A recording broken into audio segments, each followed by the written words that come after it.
ជំរាបសួរពុកម៉ែបងប្អូនទាំងអស់គ្នាចាថ្ងៃនេះខ្ញុំមកបង្រៀនខ្សែមួយដែលសំខាន់ខ្លាំងចាបើសិនជាបងប្អូនមានគួរតែប្រុងប្រយ័ត្នឲ្យបានខ្លាំងចាគឺខ្សែនៅចាត្រង់នេះណាចាខ្ញុំនឹងគូឲ្យមើលខ្សែជីវិតដែលបែកជាពីរបែបនេះគឺគេហៅថាចាខ្សែជីវិតចាដែលដាច់បែកជាពីរគឺមានន័យថាម្ចាស់បាតដៃគឺនឹងត្រូវជួបឧបទ្ទវហេតុចាជាពិសេសគឺឲ្យប្រយ័ត្នទៅលើគ្រោះថ្នាក់ចរាចរណ៍ណាចាគ្រោះថ្នាក់ចរាចរណ៍បញ្ជាក់ណាចាបរិវេណនៃខ្ញុំគូរង្វង់នេះណាចាអញ្ចឹងតកតងនឹងគ្រោះថ្នាក់ចរាចរណ៍ចាក៏គេឲ្យប្រយ័ត្នមិនថាជួបឧបទ្ទវហេតុទេចាគឺប្រយ័ត្នខ្លាំងចាត្រូវទៅលើអីណាចាយើងមើលណាខ្សែវាសនារបស់គាត់នេះណាចាខ្សែវាសនារបស់គាត់ចេញអំពីខ្សែជីវិតរួចហើយចាឈប់នៅចាលើខ្សែខួរក្បាលបន្តិចរួចក៏បន្តចាទៅជាប់នឹងខ្សែបេះដូងណាហើយមានខ្សែកោះនៅកណ្ដាលនឹងណាចាអញ្ចឹងកោះនៅកណ្ដាលនេះកោះលើខ្សែវាសនាណាបញ្ជាក់បងប្អូនកោះលើខ្សែវាសនានេះម្ចាស់បាក់ដៃគឺប្រយ័ត្នខ្លាំងគឺនឹងត្រូវជួបឧបទ្ទវហេតុផ្សេងៗដែលធ្វើឲ្យបាក់ដៃបាក់ជើងណាឬក៏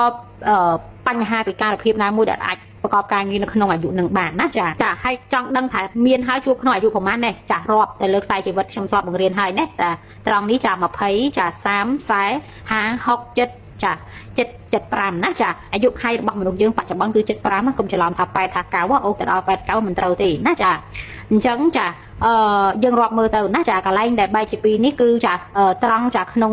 អាយុ40ស្ដើងមែនទែនចាយើងមានន័យថាជួបនៅក្នុង42ណាចា41 42តែដែលច្បាស់ក្នុង42តែម្ដងព្រោះកោះវាចាចាប់ផ្ដើមចេញពីអាយុ42ហើយអញ្ចឹងឲ្យគាត់ប្រយ័ត្នក្នុងឆ្នាំអាយុ42របស់គាត់គឺនឹងត្រូវជួបរឿងចាឧបទ្ទហេតុនឹងឯងណាចា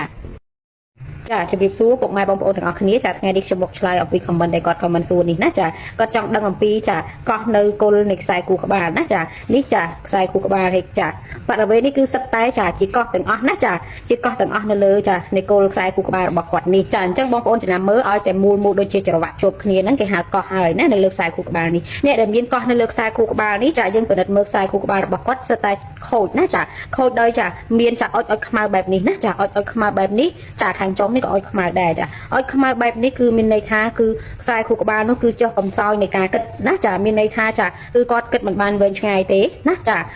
គិតវិភាគទៅធ្វើទៅចេះតែខុសចេះតែខាតចាណាចាអញ្ចឹងហើយរាល់ការគិតវិភាគសារការចាចាយទុនរកស៊ីលុយធំអីតើតែមានចាកំណត់ពីស្វាមីចាឬក៏ភរិយារបស់គាត់អញ្ចឹងទៅនៃម្ចាស់បាតដៃហើយខ្សែខួរក្បាលនេះណាចាកោងពិតមែនប៉ុន្តែខាងចុងពើទៅលើទៅរកទួលរង្គាខ្ពស់បែបនេះចាខ្សែចុងខ្សែខួរក្បាលចាមានចុងចាពើទៅលើបែបនេះគឺមានន័យថាអញ្ចេះ